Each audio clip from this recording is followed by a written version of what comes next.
ব্যাঙ্গালোরে মুর্শিদাবাদের পরিযায়ী শ্রমিক নিহত 7 জন, সেই নিয়ে সাংবাদিক সম্মেলন অধীর রঞ্জন চৌধুরী। সাংবাদিক সম্মেলন করে কটাক্ষ তৃণমূল কংগ্রেসকে।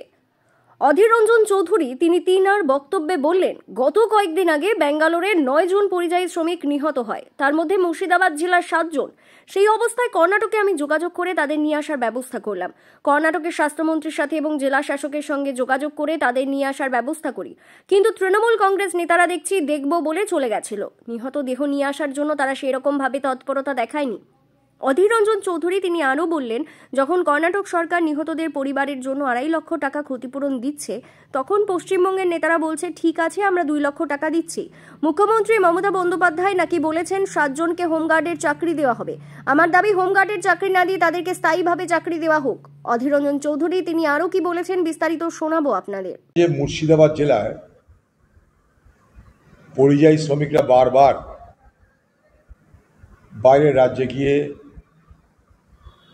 নানা বিপদের সম্মুখীন হচ্ছে,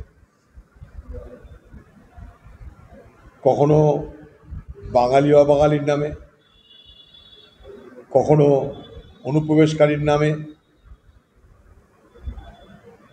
এসব আমরা শুনে অভ্যস্ত এবং চলছে, এগুলোকে মোকাবেলা করতে হবে, আমরা করছিও মোকাবেলা। পশ্চিমবঙ্গের সরকার তাদেরকে বারবার বলেছি যে পরিযায়ী শ্রমিকদের জন্য পরিচয়পত্র প্রদান করা হোক, যাতে বাইরের রাজ্যে তাদের বিপদ আপদ হলে তারা সহযোগিতা পেতে পারে। এক, যে সমস্ত বড় বড় রাজ্যে পশ্চিমবঙ্গের পরিযায়ী শ্রমিকরা বেশি পরিমাণে কর্মরত, সেই সমস্ত রাজ্যের যে রাজধানী, সেই রাজধানীতে অন্তত একটা করে লিয়াজো অফিসার অর্থাৎ তাদের সঙ্গে সম্পর্ককারী অফিসারের নিয়োগ করা জরুরি। ছোট একটা উদাহরণ, গত কয়েকদিন আগে ব্যাঙ্গালোরে এই মুর্শিদাবাদ জেলার যারা পরিযায়ী শ্রমিক তাদের মধ্যে 9 জনের অগ্নিদগ্ধ হয়ে সিলিন্ডার ফেটে গিয়ে মৃত্যু হলো। সে ভয়াবহ মৃত্যু। তাদের পরিবারের লোক জানে না কোথায় যেতে হবে, কি করতে হবে। কোনো রকমে আমার সঙ্গে তাদের সম্পর্ক হলো। আমি সঙ্গে সঙ্গে মুর্শিদাবাদ জেলায় যিনি আমাদের এখানকার ডিএম ছিলেন মঞ্জুনাথা প্রসাদ, আমি তার সঙ্গে যোগাযোগ করে সেই সমস্ত পেশেন্টদের ব্যাপারে খোঁজ খবর নেওয়া শুরু করলাম। ভিক্টোরিয়া হসপিটাল শঙ্করাপ্পা ডাক্তার তিনি বললেন 80% পুড়ে গেছে। প্রেসক্রিপশন পাঠালেন আমার কাছে। স্থানীয় তৃণমূলের নেতা নেত্রীরা তারা জানলো, শুনলো, বুঝলো, দেখবো করলো, ততক্ষণে মৃত্যু হয়ে গেল। মৃত্যু হয়ে যাওয়ার পর তাদের মৃত দেহ আনার জন্য তাদের দাবি, সেই মৃতদেহ নিয়ে আসার জন্য সরকার কোনো তৎপরতা দেখালো না। রাজ্য সরকার কমসে কম ডেড বডিগুলো নিয়ে আসার চেষ্টা করার দরকার ছিল, যাতে তারা তাদের গ্রামে, হিন্দুরা শ্মশানে, মুসলমানরা কবরস্থানে যেন তাদেরকে অন্তত শেষকৃত্য করতে পারে।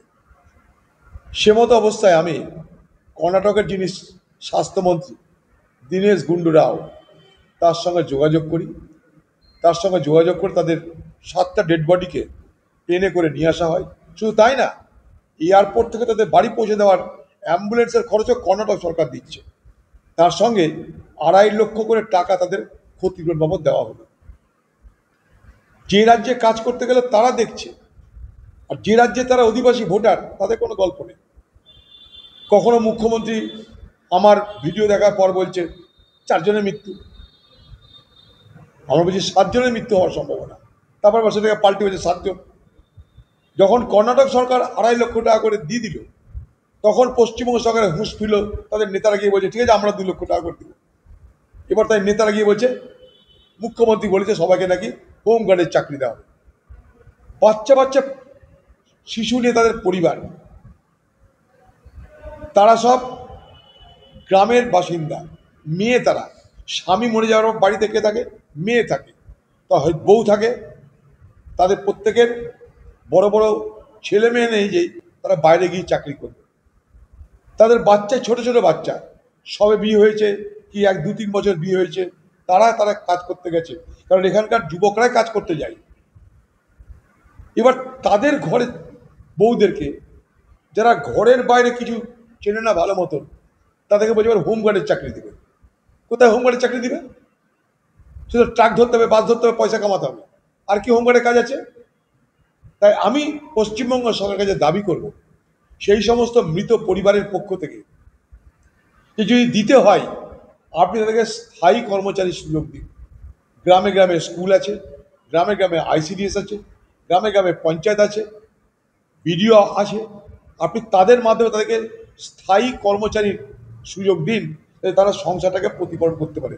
বড় দুরবস্থা আমি দেখে এলাম, 7-7টা পরিবার, বড় দুরবস্থা।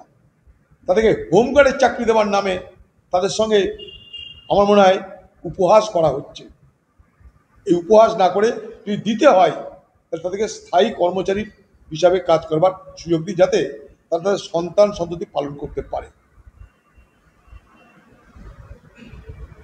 এটা পশ্চিমবঙ্গ সরকারের কাছে আমার দাবি, তৃণমূল সরকারের কাছে আমার দাবি। পরিযায়ী শ্রমিক তারা আমাদের বোঝা নয়, তারা আমাদের সম্পদ, এটা মাথায় রাখবেন। পরিযায়ী শ্রমিকরা বাইরে যায়, রোজগার করে, সেই টাকা তারা বাড়িতে পাঠায়, বাড়ির লোকরা সেই টাকায় খরচা করে স্থানীয় বাজারে, স্থানীয় দোকানে, তাতে আমাদের অর্থনীতির সুবিধা হয়।